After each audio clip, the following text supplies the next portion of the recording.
Hi everyone, welcome back my YouTube channel.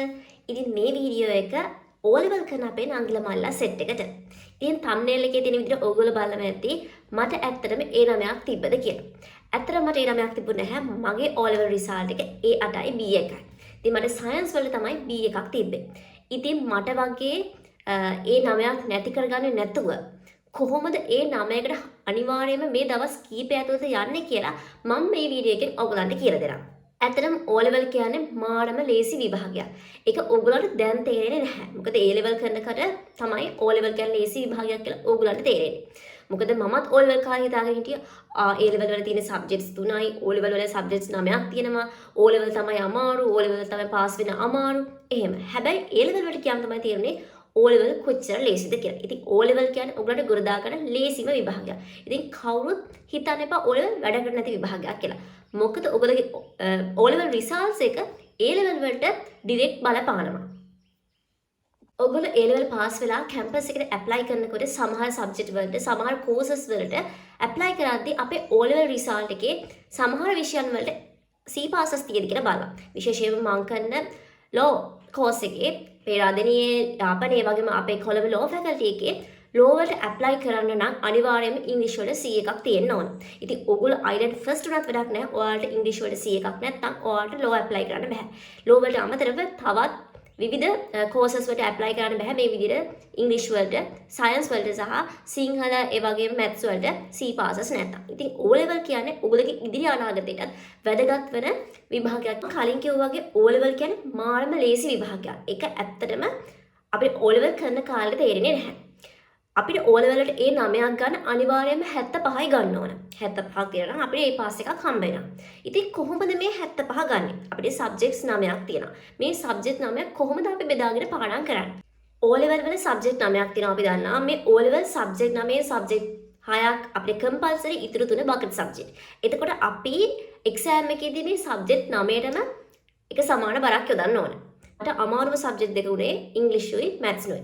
ඒවට ඉංග්‍රීසි maths දෙකට මට ඒ පාසස් ආවා. මට ඒ පාස් එකක් ආවේ නැත්තේ මම ආසාවෙන්ම කරපු මට එහෙම බෑ කියලා නොතිබුණු සයන්ස් වලට.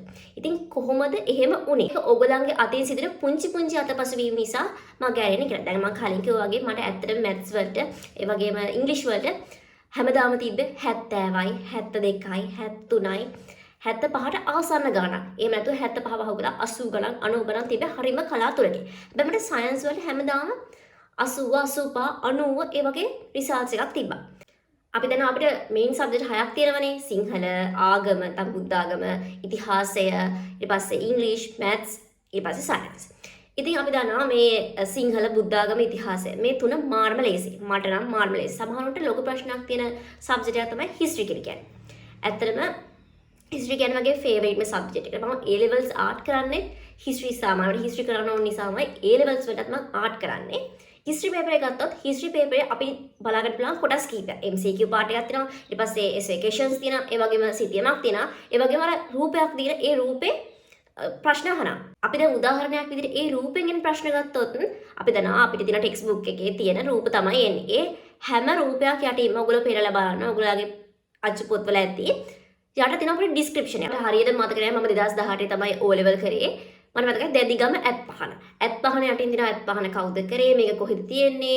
මේක මොන රාජවංශයට අයිති එකක්ද? ඔහොම විස්තර ටිකක් තියෙනනේ.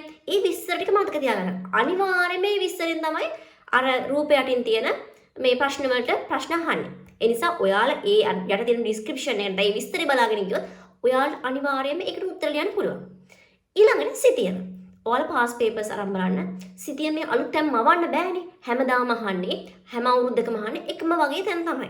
ලංකා සිතිය මේ ඒ තියෙන ස්ථාන ටිකක් නේ අහන්නේ. ලෝක සිතිය මේ ඒ තියෙන ස්ථාන ටිකක් නේ අහන්නේ. ඉතින් අපි ඒක සිතියම ලකුණු කරලා මාක් කරලා පුරුදු වෙලා ගිහින් තිබ්බම හරිම ලේසි ඒ ලකුණු ටික ගන්න. ඊළඟට තියෙන්නේ MCQ paper එක. MCQ paper එකත් ඔයගොල්ලෝ පාස් papers model papers කරන තරමට MCQ paper එකත් මාරම ලේසි. ඊළඟට essay questions රචනා ප්‍රශ්න අපි දන්නවා A level ඔයගොල්ලෝ ආර්ට් කරනවා නම් පිටු ගණන් පිටු 60 70 මම සාමාන්‍යයෙන් පැති 30ක් වගේ ලියුවේ වුණා. මගේ යාළුවෝ හිටියා පැති 60 70 100 ලියපු ළමයි.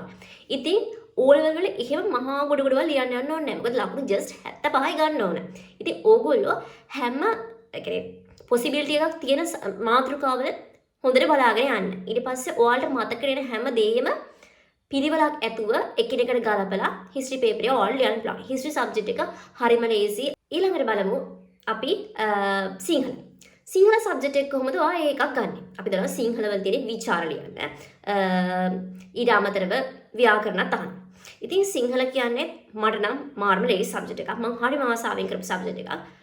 සිංහල පේපර් එක ඔයාලට ලියන්න අර පොඩි හරි ක්‍රියේටිවිටි එකක් තියෙනවා. අපි හැමෝටම පොඩි හරි ක්‍රියේටිවිටි එකක් තියෙනවනේ. කවි සංගීතය කුඩලිගම් මහත්තයාගේ කවි පන්තිය, ඊට පස්සේ තව කවි තිබ්බ ගුත්තිලේ කවි තිබ්බා, ඊට පස්සේ තව සංදේශ කවි. ඒ ටික හොඳට පාඩම් කරගෙන යන්න. කවි පාඩම් කරක ලේසි. ඉන්න ගමන් ඔයා කවි ටික කොලයක ලියාගෙන ඒක බොක්ස් එකකට දාගෙන පැයෙන් පැයට එක කවිය පාඩම් කරන. වෙන වැඩ කරන අතරතුරදී එක කවිය පාඩම් කරනවා. ඔයා හිට මෙහෙට යන ගමන් කවියක පද දෙක තුනක් කිය යන්න. එතකොට ඔයාට ඉබේම දවසට කවි දෙක තුනක් මතක හිටිනවා. ඒක මම විචාර ලියද්දී අර උද්ෘත පාඩ තියෙන පාඩම් ගොඩක් මගේ හැරියා. ඒ කියන්නේ නොලිය හිටියේ නැහැ.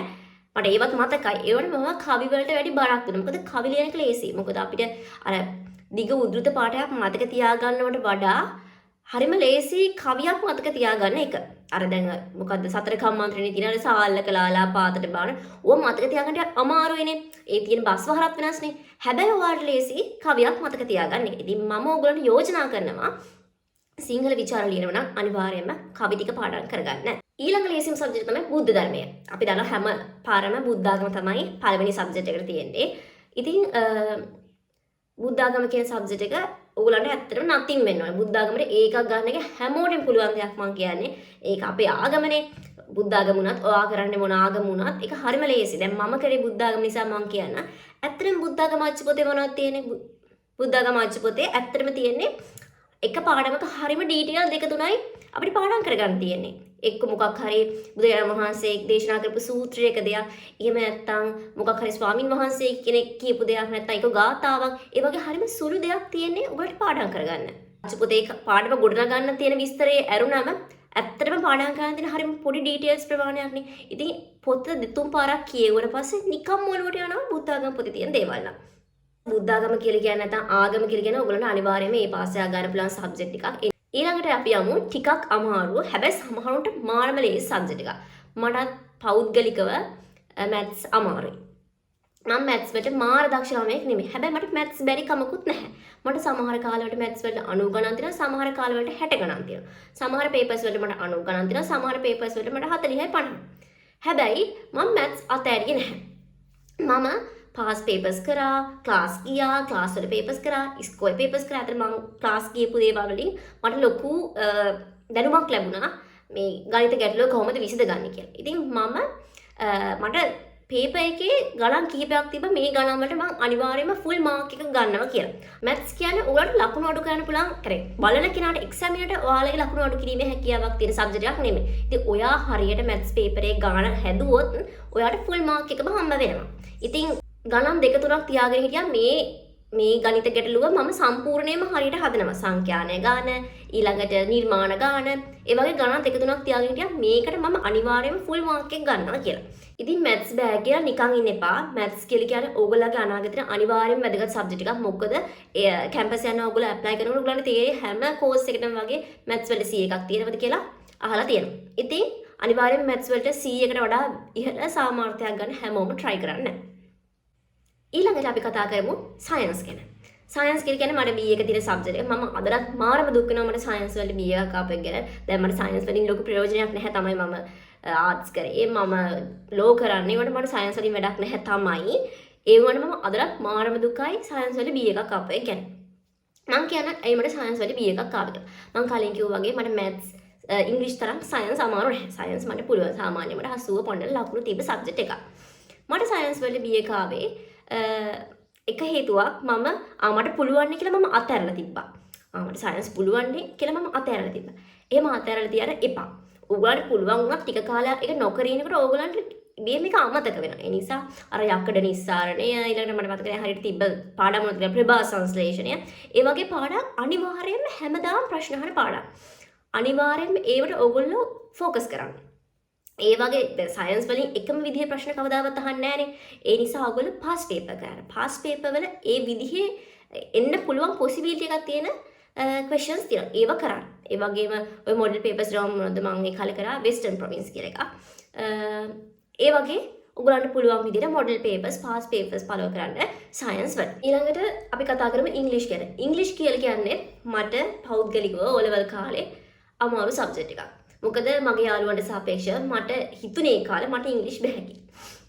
ඉතින් ඒ වගේ මම ඉංග්‍රීසි බෑ කියලා මම නිකන් කියන්නේ නෑ. මම පාස් පේපර්ස් කරා, මොඩල් පේපර්ස් කරා, මම ක්ලාස් ගියා, මම කොහොම හරි ඉංග්‍රීසි වල ඒකක් ගන්නවමයි කියලා හිතාගෙන හිටියේ. මොකද ඉංග්‍රීසි කියන්නේ මම හිතන්නේ අපි ලයිෆ් ටයිම් එකට මුළු ජීවිත කාලෙම වැදගත් වෙන සබ්ජෙක්ට් එකක්.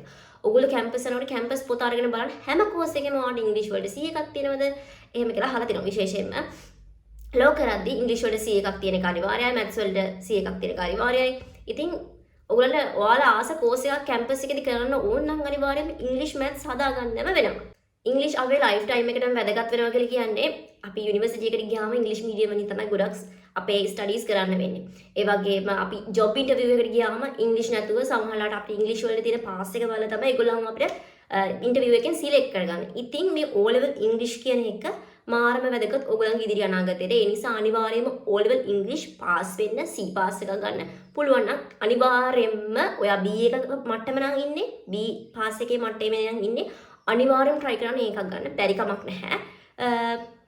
අනිවාර්යයෙන්ම try කරන්න. ඊළඟට අපි බලමු කොහොමද bucket subjects ටික balance කරගන්නේ කියලා. ඉතින් bucket subjects ටික balance කරගන්න නම් ඕගොල්ලෝ අනිවාර්යයෙන්ම අපි O level වල අපිට අච්චු පොතක් හම්බෙනවනේ. A level වල අපිට අච්චු පොතක් හම්බෙන්නේ නැහැ. ඒකට අපි notes හොයාගෙන අපි class ගිහිල්ලා ඒ class වල දෙන note එක කොහොම හරි ලියාගෙන එහෙම තමයි අපි විභාගෙට පාඩම් කරනවා. හැබැයි O level වල අපිට හැමෝටම අච්චු පොතක් තියෙනවා. අච්චු පොතේ පිට එහෙම විභාගෙට ප්‍රශ්න අහන්නෙත් නැහැ.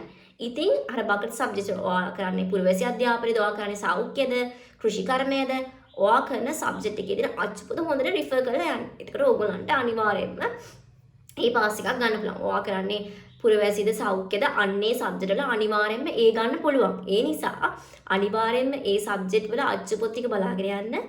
ඔයාට ඒකක් ගන්න එක මාරම ලේසි ඒ සබ්ජෙක්ට් වල. ස්පෙෂලි O level අර අතහැරලා දාන්න එපා. ඕන නැති විෂය අපි A level ම හොඳට කරගන්නවා කියලා නිකන් නම් ඉන්න එපා. මේ කාලය ඇතුළත ඔයගලන්ට උපරිම රිසල්ට් එකකට උපරිම දෙන්න හොඳටම මේ කාලේ ප්‍රමාණවත්. ඒ නිසා මම මේන් සබ්ජෙක්ට් 6 කියපු විදිහට මේ මෙතඩ් එක ෆලෝ කරන්න. මොකද මමත් මාරම දක්ෂ ළමයෙක් නෙමෙයි O level වලදී. මම A level කාලේ හැම ක්ලාස් එකකම වගේ පන්තියේ පළවෙනි වුණා. හැබැයි O level වල මම හරිම අඩුයි පන්තියේ පළවෙනි වුණා. O level කාලේ මම ඉස්කෝලෙන් 3 4 5 වගේ වෙලා දෙනවා. ඇත්තටම O level වල බෞද්ධයක් සබ්ජෙක්ට් තියෙන කටපාඩම් කරන්න. ඉතින් පුළුවන් තරම් කටපාඩම් කරන්න. පුළුවන් තරම් ඔයාලා දෙන අච්චු පොතේ කියවන. අච්චු පොත වලින් පිට O level වල ප්‍රශ්න අහන්නේ නැහැ. ඒ නිසා අච්චු පොතම හොඳට කටපාඩම් කරන්න. O level වල තියෙන බෞද්ධයක් සබ්ජෙක්ට් තියෙන කටපාඩම් ගන්න. අපි දන්නවා ඉතිහාසය, සිංහල, බුද්ධ ආගම, ඊළඟට ඔයගොල්ලෝ පුරවැසි කරනවා නම් පුරවැසි, සෞඛ්‍ය කරනවා නම් සෞඛ්‍ය ඒ සබ්ජෙක්ට්ස් තියෙන කටපාඩම් කරන්න. ඉතින් අපිට සමහර මේ සයන්ස් සබ්ජෙක්ට්ස් පුළුවන් කටපාඩම් කරලා ලියන්න. තාර්කික බුද්ධියක් අනිවාර්යයෙන්ම අවශ්‍යයි සයන්ස් කරන්න. සමහර පාඩම් තියෙනවා ඔයාලට බයෝ පාඩම් එහෙම පොඩක් පාඩම් කරලා ලියා ගන්න පුළුවන්. ඉතින් මම කියන්නේ පාඩම් කරන්න. හොඳට කටපාඩම් කරන්න. කටැල්ල සදනගල පාඩම් කරන්න. ඔයගොල්ලන්ට බැරි නැහැ. අනිවාර්යයෙන්ම හොඳ රිසල්ට් එකකට O level යන්න. මේ දවස් කිහිපය ඇතුළතදී ඔයගොල්ලෝ ඔයාලගේ උපරිමය දැම්මොත් උපරිම විදිහට ඔයගොල්ලෝ වැඩ කරොත් අනිවාර්යයෙන්ම හොඳ රිසල්ට් එකකට යන්න පුළුවන්. මේ වීඩියෝ එක මම කියන්නම් ඔයගොල්ලෝ විභාගය අතරතුරදී නොකළ යුතු දේවල් සහ කළ යුතු දේවල්. ඉතින් විභාගයට යනකොට ඔයගොල්ලෝ කලින් යන්න විභාගයට වෙලාව තියලා මොකද අතරමඟ මොකක් හරි ඔයාලා වාහනේ ඩවුන් වුණොත් හරි මොකක් හරි ප්‍රශ්නයක් වුණොත් එහෙම මුළු අවුරුදු 11ක් තිස්සේ ඔයගොල්ලෝ පාඩම් කරපු දේවල් වලින් වැඩක් නැහැ නේ. ඒ නිසා විභාගයට කලින් යන්න. මම අර කලිනුත් කියපු දේ හොඳට මතක තියාගන්න. ඔයා විභාගෙ ලියලිවල ඔයා යාළුවොත් එක්ක කතා කරන්න යන්න එපා. මොකද ඔයාගේ යාළුවා ලියලා තියෙන උත්තරේ හරි වෙන්න පුළුවන්. සමහර වෙලාවට වැරදි වෙන්න පුළුවන්. එයාත් ඔයාගේ වයස ළමෙක්, ඔයාත් එයාගේ වයස ළමෙක්. ඔයගොල්ලෝ සේම් ඒජ්, ඔයගොල්ලෝ ළමයි. ඉතින් අර එයා කියන දේ අහලා ඔයා මෙන්ටලි ඩවුන් වෙන්න හදන්න එපා ඒ වෙලාව විභාගේ දවසට. ඊළඟට මට වගේ තත්ත්ව තියෙන කට්ටියනේ වැටමායිමේ ඉන්න කට්ටිය මට තියෙන 70යි 72යි 73යි එහෙම සමහරුන්ට තියෙනවනේ එහෙම සබ්ජෙක්ට්ස් ඒකයි B එක අතර දෝලණය කරනවා. B එකයි C එක අතර දෝලණය වෙනවා. එහෙම ළමයි හිතන්න එපා ඔයාට ලැබෙන්නේ දැන් ඔයා ඒකයි B එක අතර දෝලණය වෙනවා. අනේ මට B එකක් තමයි ලැබෙන්නේ. එහෙම කියලා හිත හදාගෙන පරාජය පිළිගෙන ඉන්න සූදානම් වෙන්න එපා. උත්සාහ කළා අනිවාර්යෙන් මේකට යන්න පුළුවන්. මාත් හිටියනම් මට 72යි තියෙන. ඉතින් මං ඔන්න ඔහෙ B එකක් ගන්නවා කියලා හිටියනම් මට අද මැත්ස් වලටයි ඉංග්‍රීසි වලටයි B. එහෙම නැත්නම් ඔයාගේ උපරිමයෙන්ම කරන්න. එහෙම කරොත් ඔයගොල්ලන්ට අනිවාර්යයෙන්ම හොඳ රිසල්ට් එකකට යන එක මාර්ම ලේසි. මේක තමයි ඔයගොල්ලන්ට හැම ලේසියෙන් විභාගයේ A level වලට ගිහින් බලන්න A level ලේසිද කියලා. දැන් ඔයාලට තේරෙන්නේ නැහැ A level අමාරුයි කියන එක. A level වලට ගිහින් බලන්න O level කොච්චර ලේසිද කියලා ඔයාලට තේරෙයි. ඒ නිසා මේ දවස් ටිකේ ගේමක් ගහන්න උපරිම ගේමක් ගහන්න. ඉතින් අවසාන වශයෙන් මම කියන්නේ පසුතැවෙන්න වැඩ කරන්න එපා. මාත් අදටත් පසුතැවෙනවා මට ඒ නමයක් නැති එක ගැන. මම ඇත්තටම ආසාවෙන් හිටියේ ඒ නමයක් එයි කියලා. ඒ තාවද ඇනේ. ඉතින් එහෙම පසුතැවෙන්න වැඩ කරන්න එපා. අනිවාර්යයෙන්ම උත්සාහ කරන්න ඕගොල්ලන්ගේ රිසල්ට් එක ඔගොල්ලෝ හිතන රිසල්ට් එකම ගන්න. ඔය නමයක් ගන්න හිතාගෙන ඉන්නවා. ඔයාලට ඒ නමයක් ගන්න පුළුවන්. ඉතින් මේ දවස් ටිකේ ඔයා හොඳට වැඩ කරොත් අනිවාර්යයෙන්ම ඒ නමයක් ගන්න එක හරිම ලේසියි.